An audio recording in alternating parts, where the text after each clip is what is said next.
Alright, so magandang tanghalian sa lahat ng delivers natin. And sa first time po tayo mapanood sa YouTube channel, thank you very much. Please subscribe, click na po yan daw ako Gigi. Alright, so sa lahat ng gusto magpa-code sa atin, online, personal, or if you want to advertise your business, or if you want to be my business partner, message ka lang 0939-525-4311 or sa aking FB page, Dr. Gigi. So, nandito tayo sa Starbucks. Paborito na natin siya. So, no coffee, no Milo, just this. Okay? Yan, green tea plus peach flavored juice blend. Yan, so sabay na. Alright, so don't be trapped by these 7 things. 7 things na minsan natatrap tayo. At pag natrap tayo, alam naman natin, we can't move, di ba? Hindi na tayo mag-grow. At pag di na tayo nag-grow, hindi na tayo naging successful. And sa dulo, sa lifetime natin, we miss that chance to become successful, a chance to become rich, a chance to have that business na makakapagpayaman sa atin, and a chance to become happy in our lifetime, and a chance to do your mission in life. Iyan ang nangyayari pag natatrap tayo sa isang bagay, okay? And there are 7 things. 7 things na natatrap tayo na hindi tayo aware. Okay, hindi natin alam, ito na pala siya. Natrap ka na pala dyan, di ba? How did I know this, or how did I come out with this topic? Marami kasi sa atin nag-text na, Dok, gusto ko kasing imaman, pero eto eh. So, madaming dahilan. So, I just realized, natatrap na pala ang tao. Ako din natrap dyan eh. So, pag, di ba pansinin natin yung mga, pag natrap ka, parang wala ka nang magawa. You can't move left, right. Di ba? Hindi ka maka-forward, hindi ka wala ka nang pwedeng gawin eh. Nandun ka na sa isang situation na yun. Alright? So, ano ba yung mga 7 things na yan? Okay? Alright, so, unahin na natin. Number 1. Minsan natatrap tayo sa one big mistake na ginawa natin sa life natin. Na minsan, 2 years ago pa, 5 years ago pa, diba? Hindi na tayo nakamove on. Ikaw mismo, you trap yourself dyan sa one big mistake sa buhay. Ano ba yung mga one big mistake sa buhay natin? For example, kung isang estudyante, you failed one subject, wala na, natrap ka na, wala ka na nagana, ayaw mo nang mag-enroll, wala na, it's a sit, dead end na, katapusan na ng mundo. Diba? Or meron kang dapat project na ginawa, meron kang isang activity, launch it, very special, but it did not work. So, walang nangyari, one big mistake in your life. Just one big mistake, tinrap mo na yung sarili mo. Okay? Or one big mistake in terms of relationship. Nagkamali ka, wala na, hindi ka na bumangon, nandun ka na lang. Tapos na nga eh, nakabangon na lahat ng tao eh. Ikaw na lang, hindi. Tinatrap mo yung sarili mo on that one big mistake sa buhay. Or minsan, nahook ka sa bisyo. Diba? So, wala na. Ano ka na? So, dahil meron kang past na ganyan, one big mistake, isip na, hindi na ako makakanodok, wala na magtitiwala sa akin. But it's wrong. One lang yan eh. Once mo lang nangyari yan eh. So, pwede ka pang bumangon. Meron ka pang pwedeng gawin. Okay? Just that one big mistake pwede mo kalimutan. Baka nga yung mga tao sa paligid mo, hindi na nila natatandaan eh. Ikaw na lang, hindi makalimot. Ikaw na lang, hindi makamubon. Diba? Natatrap tayo dyan. Kaya hindi na tayo nagiging successful. Ayaw na makipag-usap, ayaw na lumalaw, ayaw mo na, wala ka na nakitang chance. Wala na. Diba? Just for that one big mistake na pwede ka pang bumangon. Right? Second, kung saan tayo natatrap. Okay? On one low income. Okay? One low income career. Ito kasi nabasa ko siya eh. Pinorward sa akin maraming best. Binila, Dok, kasi security guard lang ako eh.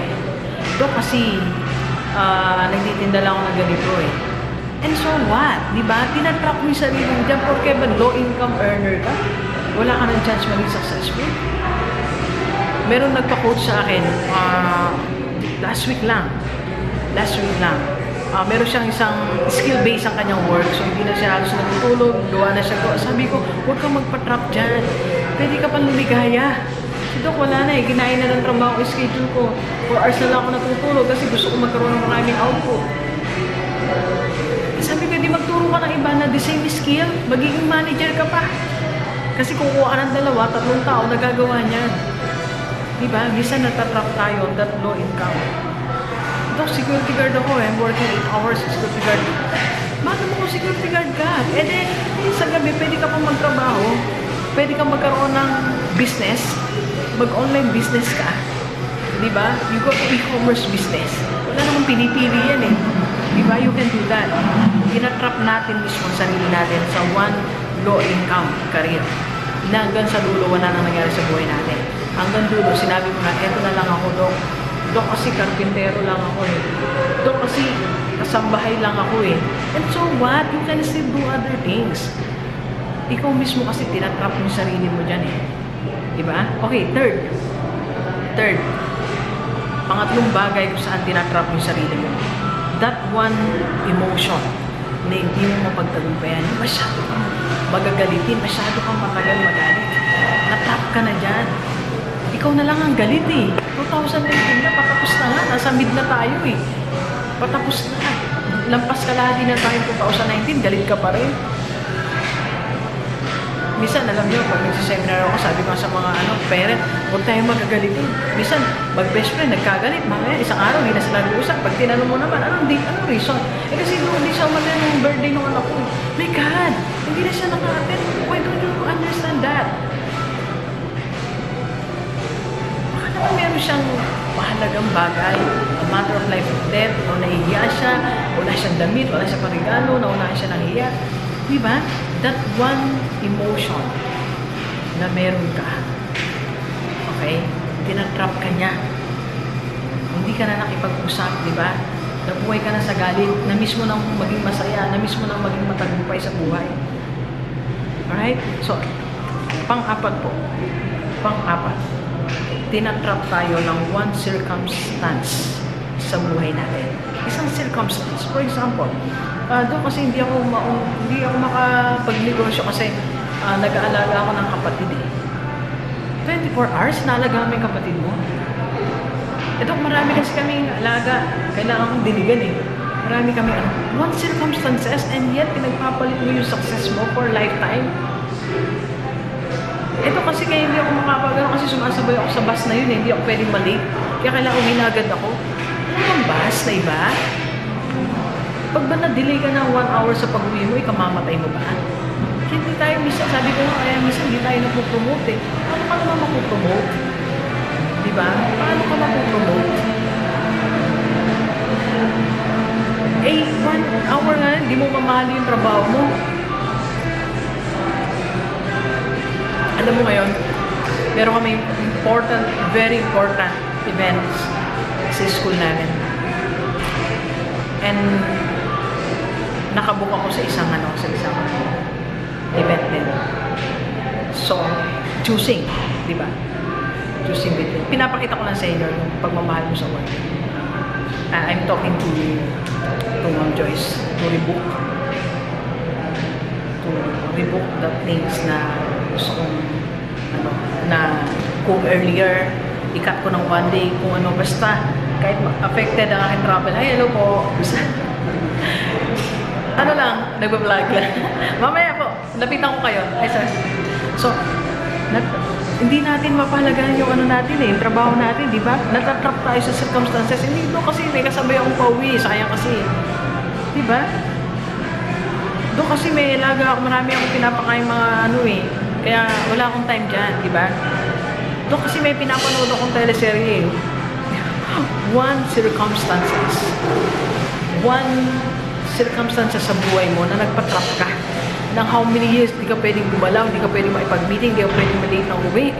Diba? How much opportunity yung pinapalampas mo sa buhay mo? Alright?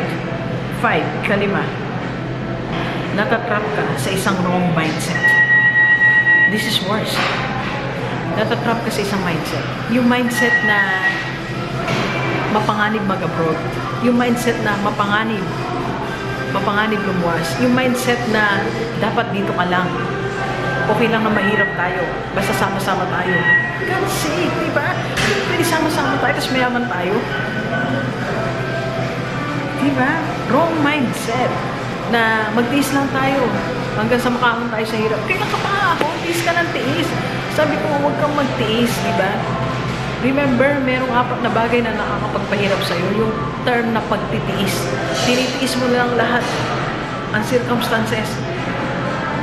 Pati yung yung isang mga kawiga. Ayaw ko kasi ito itong mindset na to. Live within your means. Hindi nga kaya means mo kahit anong gawin mong budget, kulang pa rin, hindi ka talaga makapag-travel, hindi ka makapag-Starbucks you just have to increase your means. Kaya I don't buy that Live within your means. No. Increase your means. Yung mamuhay tayo ng magtiis sa kumot, mamaluktot. Hindi kaya siya kumot na maliit, lakayan mo, hindi kaya siya sweldo mo, maghanap ka na ibang source of income. Hindi ka fit dyan sa work mo, hindi ka masaya, find other job. Wrong mindset May mali tayong mindset. Pinalaki tayo na lahat. Hanggang ngayon, may naniniwala pa rin na kailangan mabuhay tayo ng sakto lang. Hindi, even Bible is not agreeing on that. Sabi niya, John 10:10, and you will have the abundance of life. Even si Lord, gusto niya, enjoy natin ang buhay. So, enjoy tayo sa buhay. Kaya tayo mismo, meron tayong mindset na ayaw natin maging mayaman. Kasi pag mayaman, masama. Kasalanan niya ng mga pinapanood natin movie nung araw na masaya, pag mahirap, pag okay lang, di ba? Pag mayaman, masama. Hindi. Tingnan mo yung mga kapitbahay mong mayaman. Di ba saya nila? Ayaw mo ba yun? Napag-travel ka. Ayaw mo ba yun? Di ba? Okay. Number 6. Okay? Natatrap ka sa under one influential people in your inner circle. Isa pa to sa masakit. There is someone who is dictating your decisions in life. Diba sinabi na nga ni Spider-Man, the choice is yours. The choice is yours. Kung gusto mo maging mayaman o manatiling mahirap, the choice is yours. Gusto mo makinig dyan sa one influential people around you.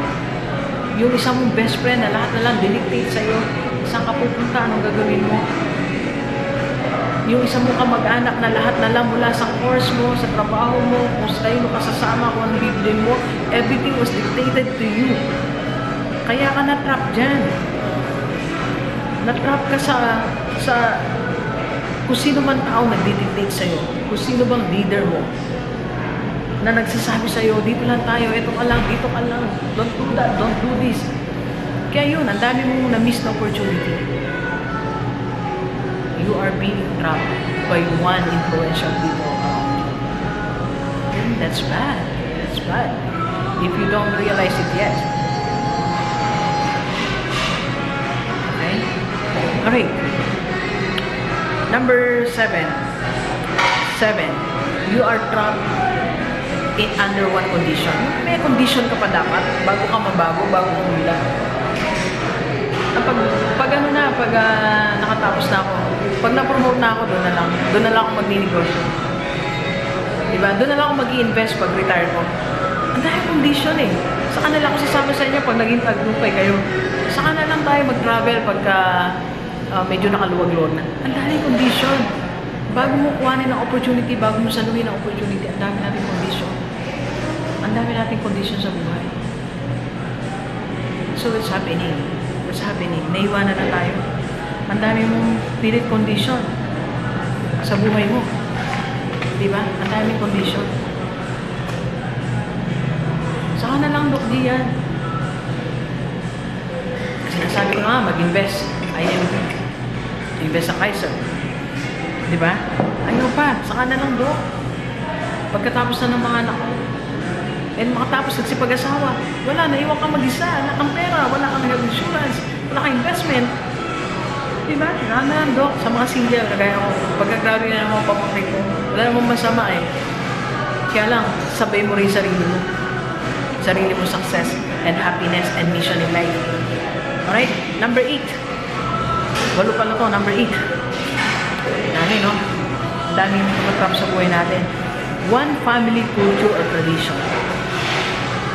yung, lahat tayo, dito lang dito lang tayo magtatrabaho, dito lang sa probinsya natin, tradisyon na natin yan, walang luluwas. Ayun, walang lumuwas. O huwag tayong mag-iwalay, kultura na natin to O ito, lahat kayo, dito kayo magtatrabaho. Sa pinanggalingan namin magulang mo, itong office. One culture, one tradition, one practice. Natrap tayo dyan. O walang magka-abroad, walang mag-negosyo, walang mag-invest, lahat tayo dito.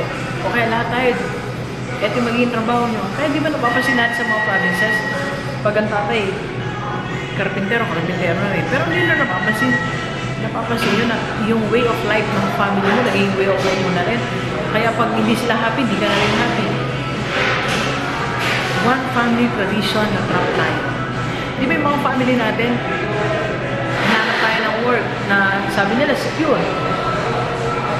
I remember my father, wala na si tatay. Hindi talaga siya tumigil kung hanggang hindi niya ako na-in sa isang public school. Diba? So, ang dami natin, one family culture, one family culture. So, mga delivers, medyo mabigat ang topic ko kasi iniisip ko pa ano pa yung nagka-trap sa akin. Medyo madami pa, hindi ko may isa-isa. Kung meron pa dito, hindi ko nabanggit na pinahadlang ka sa tagumpay. You need to break that. Break that bandage. Break that culture. Remove that people. Remove that circumstances. Remove that mindset. Change that mindset na nagtatrap sa'yo para hindi ka maging matagumpay, hindi ka yumaman, hindi ka maging masaya, at hindi mo magawa yung show sa buhay. It's not yet late. Hindi pa uli ang lahat. Okay? Tomorrow is another day. Today is another day. Another day to change all this para makawala ka sa trap. Kung paano I can help you. Message mo lang ako, 0939-525-1411. Okay? Don't be trapped by these 8 things that hinder you to become successful and to be happy in life. Alright? So, please share this video sa lahat ng mga kaibigan natin, kahit OFW o dito sa Pilipinas, para sama-sama tayong bago at mula natin buhay. Alright? So, thank you very much, Universe. Enjoy the rest of the day. Let's go, let's go.